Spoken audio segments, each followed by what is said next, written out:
Assalamualaikum warahmatullahi wabarakatuh. Kali ini saya akan menjelaskan sedikit tentang studi-studi agama. Langsung saja ya. Apa itu studi agama? Studi agama adalah suatu kajian sistematis dan metodologis terhadap agama-agama yang ada sebagai kajian yang terbuka dan netral. Studi agama mengkaji baik dari segi asal-usul keberadaannya sebagai suatu sistem keyakinan dan kepercayaan dalam konteks hubungan antar agama. Studi agama mulai mendapat perhatian yang luas dan sungguh-sungguh dirintis sejak tahun 60-70-an sebagai suatu disiplin ilmuwan setahap demi tahap memperkuat dan memperluas statusnya sebagai pengetahuan ilmiah atau ilmu. Sejak awal mulai kemunculannya, objek kajian ilmu agama adalah semua agama, baik agama-agama masa lalu maupun agama-agama sekarang.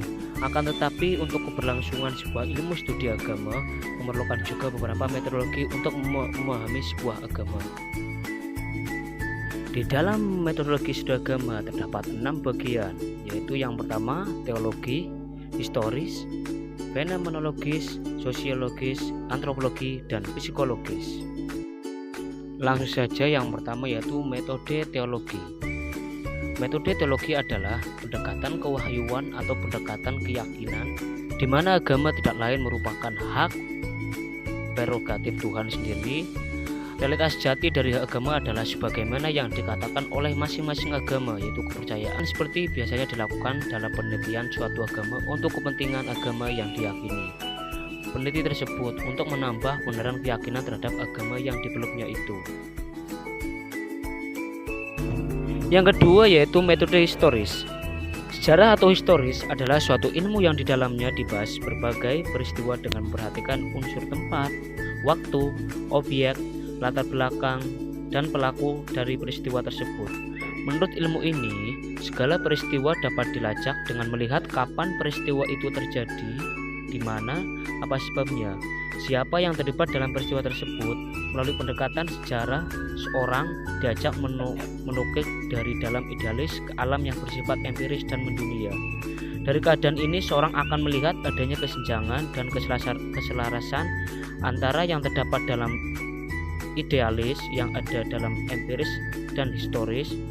Pendekatan sejarah juga berusaha untuk menelusuri asal-usul dan pertumbuhan ide dan lembaga agama melalui periode-periode tertentu dari perkembangan sejarah dan juga merupakan usaha untuk memberikan peranan kekuatan yang sangat mempengaruhi agama.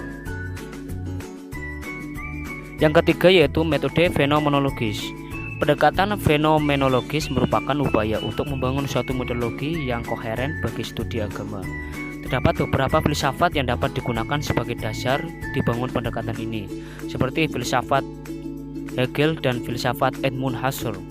Filsafat Hegel dalam karyanya The Phenomenology of Spirit mempunyai tujuan untuk menunjukkan pada pemahaman bahwa seluruh fenomena dalam berbagai keberagamannya tapi hanya dasarkan pada satu esensi atau kesatuan dasar. Filsafat Edmund Husserl terdapat dua konsep yang mendasari karyanya dan menjadi titik tolak metodologis yang bernilai bagi studi fenomenologis terhadap agama, yaitu epoch yang terdiri dari pengendalian atau kecurigaan dalam mengambil keputusan, dan pandangan eidetik yaitu pandangan yang terkait dengan kemampuan melihat apa yang ada sesungguhnya.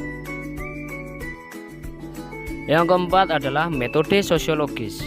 Dalam disiplin sosiologi agama, ada 3 perspektif utama sosiologi yang seringkali digunakan sebagai landasan dalam melihat fenomena keagamaan di masyarakat, yaitu perspektif fungsionalis, konflik, dan interaksionalisme simbolik.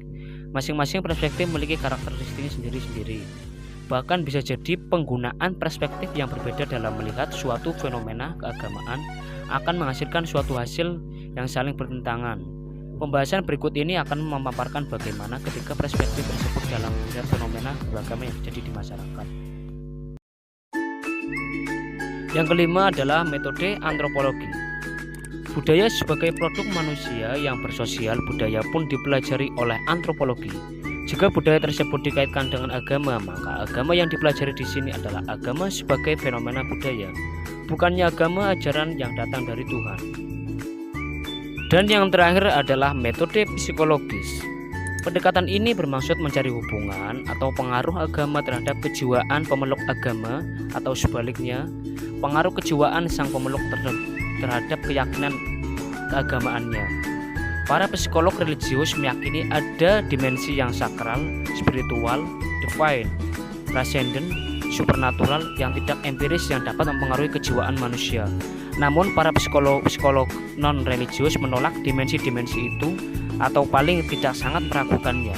Psikolog non-religius biasanya akan berusaha menjelaskan fenomena keagamaan seseorang tanpa perlu merujuk kepada realitas-realitas yang supernatural itu.